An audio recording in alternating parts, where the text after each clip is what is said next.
Կառավարությունն ամեն տարի մինչև մարտի 1-ը ազգային ժողով է ներկայացնում իր ծրագրի կատարման ընթացքի և արդյունքների մասին զեկույց։ Գործադիրի ծրագրի 2024 թվականի զեկույցի նախագիծն այսօր կառավարության նիստում հավանության արժանացավ։ Այն կներկայացվի ազգային ժողով։ Փոխվարչապետ Գրիգորյանի փոխանցմամբ զեկույցը ներառում է կառավարության ծրագրի կատարման վերաբերյալ արդյունքային և թվային ցուցանիշներ։ Զեկույցում ներառված են նաև 24 թվականի Հայաստանի սոցիալ-տնտեսական պատկերը նկարագրող ցուցանիշները, ինչպես նաև միջազգային հեղինակավոր մի շարք վարկանիշներում Հայաստանի առաջընթացի վերաբերյալ տվյալները,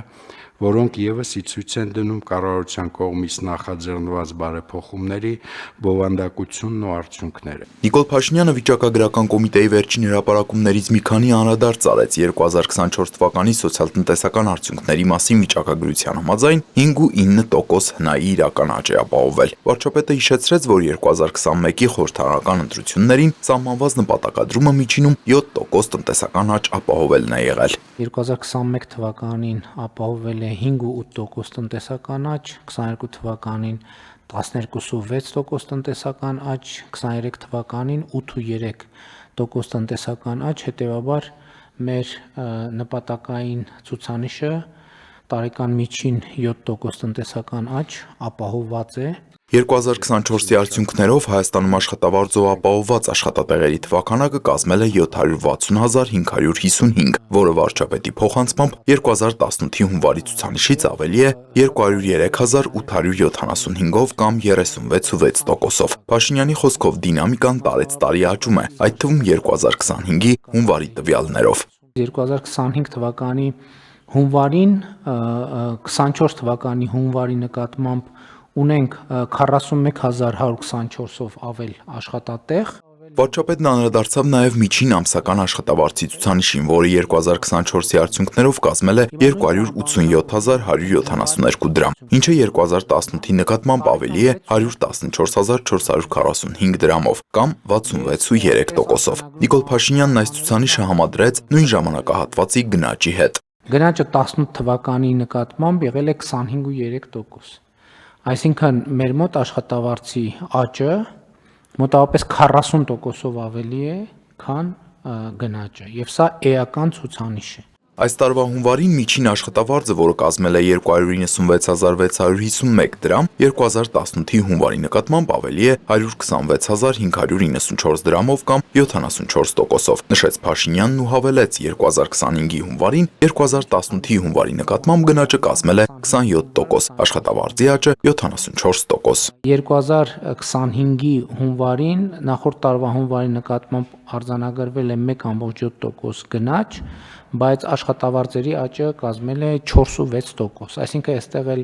աշխատավարձերի աճը կրկնակիից ավելին է գնաճի հետ համեմատ։ Նիկոլ Փաշինյանն ասաց, որ վերջին 7 տարիների ընթացքում 2017 թվականի համեմատ Հայաստանի տնտեսությունն աճել է 43.5%-ով։ Սա ահռելի աճ է,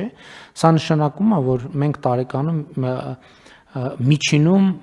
61%-ից ավել տնտեսական աճ ենք ապահովում։ Ուստի վարչապետը շնորհակալություն հայտնեց կատարված աշխատանքի համար պետական կառավարման համակարգի բոլոր մարմիններին ու աշխատակիցներին, գործարար համայնքի ներկայացուցիչներին ու հարկ վճարող քաղաքացիներին, ընդգծելով, որ Հայաստանի Հանրապետությունը շարունակում է լինել կայուն տնտեսական զարգացման ուղեծրի վրա։ Հաջորդիվ ընդունվեց կրիպտոակտիվների դաշտը կարգավորող որոշման նախագիծը։ Ֆինանսների նախարարն ասաց, որ կրիպտոակտիվների շրջանառության ծավալների մեծացմանը զուգընթաց բազմաթիվ երկրներում, այդ թվում Հայաստանում, զգալի չափով մեծացել է հասարակության ներգրավվածությունն այս ոլորտում, սակայն կարգավորման դաշտի բացակայության արդյունքում առաջանում են իրավական խնդիրներ։ Անհրաժեշտություն է առաջացել ներդնել կրիպտոակտիվների ոլորտի համապարփակ կարգավորման մոդել,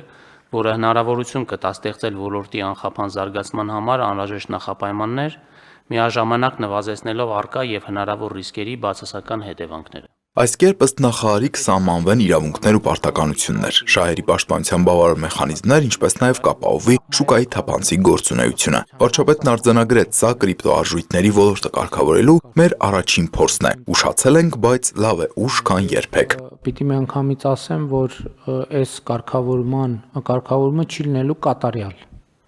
Եվ մենք այսքան տարի այդ կարգավորմանը չենք գնացել, մտածելով, որ կարգավորումը բավոր չլինի կատարյալ։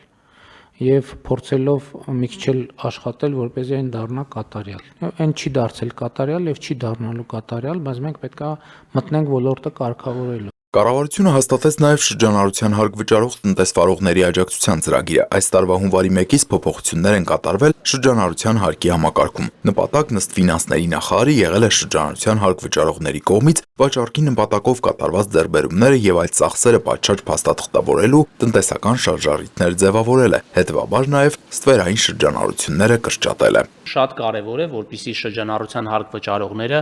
օգտագործելով կառավարության աջակցության այս անցումային ժամանակահատվածը իրենց ձեռնարկատիրական գործունեության մոդելը վերանայեն այնպես, որ 2025 թվականի հուլիսի 1-ից հետո ձեռքբերումները եւ այլ ծախսերը կատարեն առավելապես փաստաթղթավորմամբ, որի պարագայում ոչ միայն հարկային բեռի բարձրացում չի լինի,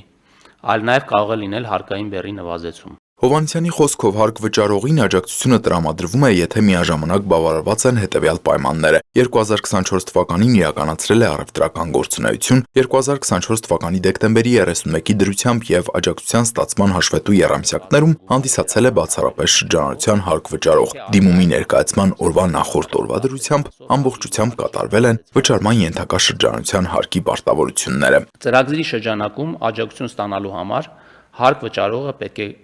հարկային մարմին Compensation Tax Service AM էլեկտրոնային փոստի հասցեին ներկայացնի նախագծով սահմանվող ձևին համապատասխան դիմում։ Մեր սիրելի քաղաքացիներին, մեր սիրելի տնտեսվարողների